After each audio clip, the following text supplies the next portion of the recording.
Immortality. People have sought it out pretty much ever since we developed a heightened fear of death. It certainly seems like an appealing prospect, casting off the time limits we all have placed on our lives so we can enjoy them indefinitely. Needless to say, the idea of immortality has been explored quite exhaustively in fiction, portraying both the positive and negative effects such longevity might have, as well as the potential consequences of attaining it. It should come as no surprise that in a mythos as expansive as Runeterra's, immortality is a concept that's been explored quite a fair bit, perhaps even too much. While there were certainly characters who touched on the subject since the very start, more and more champions have had it retroactively added in as a part of their stories. The question becomes, though, did they really need it? Now, there are some characters and entities who are understandably immortal by default. Mechanical beings like Blitzcrank and Oriana naturally have indefinite lifespans, or at least theoretically. Machines can keep functioning pretty much forever so long as old or damaged parts are periodically replaced, after all. Likewise, cosmic beings such as Bard or Aurelian Soul get the benefit of immortality just by virtue of existing on a much higher plane than terrestrial beings. In their case, longevity is used to help set them further apart. But what about certain other immortal races in Runeterra? Yordles are perhaps the biggest and most controversial example. When they were first introduced, Yordles were considered to be just another race on Runeterra, small, furry people who lived alongside humans, trolls, and the like. While Yordle life expectancy was never something the old lore really elaborated on, it was generally presumed that they were probably at least somewhat comparable to humans in that regard. Then the reboot came around and retconned Yordles into basically being Runeterra's equivalent of Celtic fairies.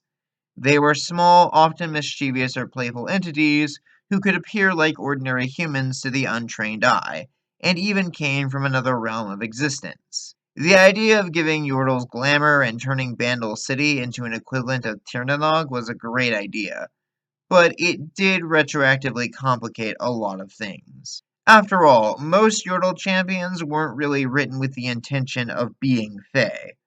In fact, most Yordles leaned way more onto the technology side of things than magic, which kind of went against the whole idea of making them an inherently mystical race.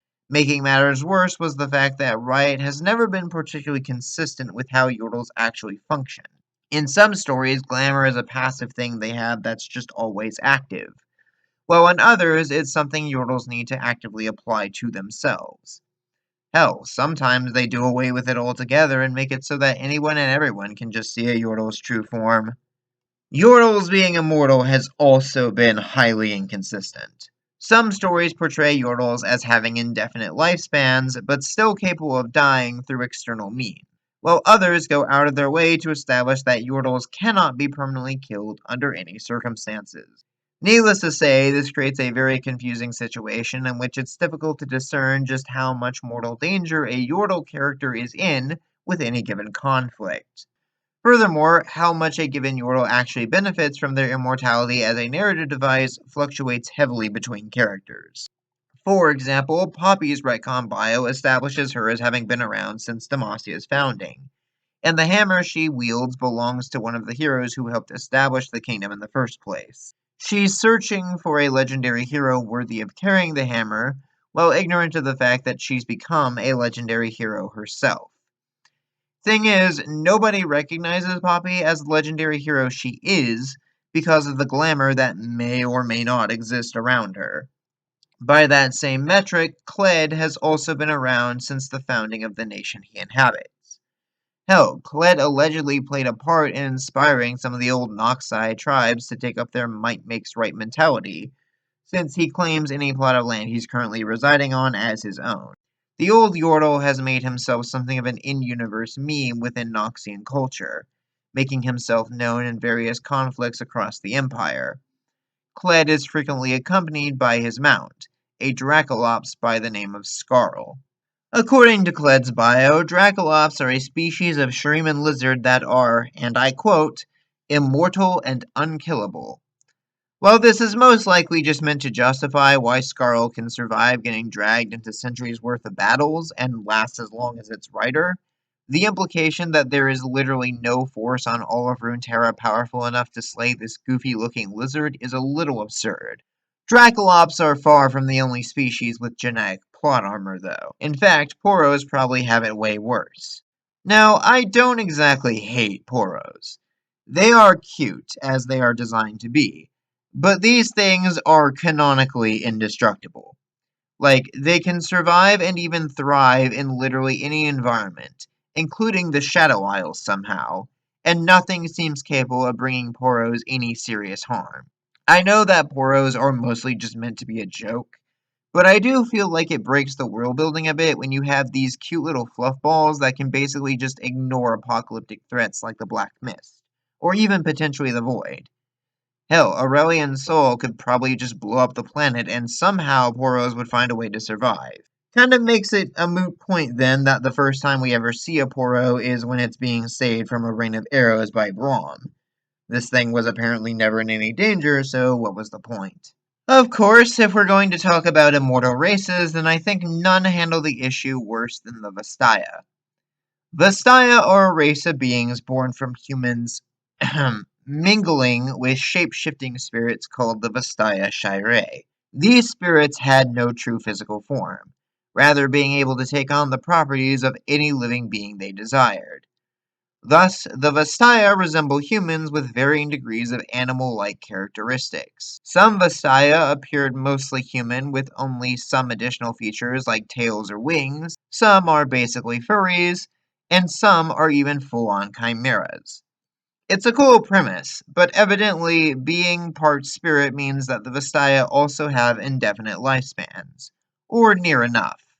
Like, it makes sense to an extent, but again, none of the actual Vastayan champions really benefit from this, narratively speaking.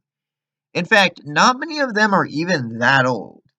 I think the only major exception we know of is Ari, who's like a few hundred years old.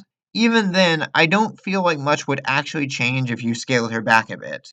Hell, if anything, that might make her story make more sense, because I struggle to believe that Ari has been searching for her people for hundreds of years, and only recently decided to look beyond the shores of Ionia.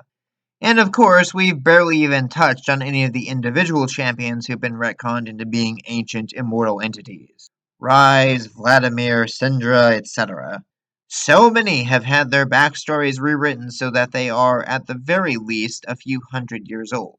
In some cases, it does work, but what I want to ask is why? Why does Riot feel this obsession with making so many immortal or semi-immortal races and characters? I think part of it comes down to wanting to make Runeterra as a whole feel more fantastical. In the real world, the only living organisms with lifespans that long are a species of sea sponge. As stated before, most people can only fantasize about living for hundreds of thousands of years. So a world where there are all sorts of different methods for achieving that does manage to make the world feel more magical. Even so, just casually throwing the immortality card around as Riot has only serves to make it feel less special in the long run. I am of the opinion that immortality or even longevity as a plot device is most interesting when we can see how it affects the characters it's attached to. Living for centuries should, in theory, allow one to accumulate wisdom and experience far beyond what an ordinary person should be able to. At the same time, it can also lead to one becoming disillusioned with the passage of time and even the concept of death itself. Alternatively, it's a way to tie still living characters into events that happened previously in the story that no other members of the cast would have been around for. In the case of many of Runeterra's characters, though, it often just feels kind of tacked on for the sake of being there without contributing anything to the broader storylines. Someone like Syndra being from hundreds of years in the past doesn't really do anything to change her character or her perspective on the world that we've seen. The same can be said for Zoe, especially when most of the other aspects have been around for a couple of decades tops. Entire species like Yordles, Poros, and Vastaya being functionally immune to death of any sort just feels especially unnecessary. But what do you all think? What characters or entities in Runeterra's mythos do you think benefit from these long lifespans? And who can do without it? Leave your thoughts and comments down below, and until next time, stay bright.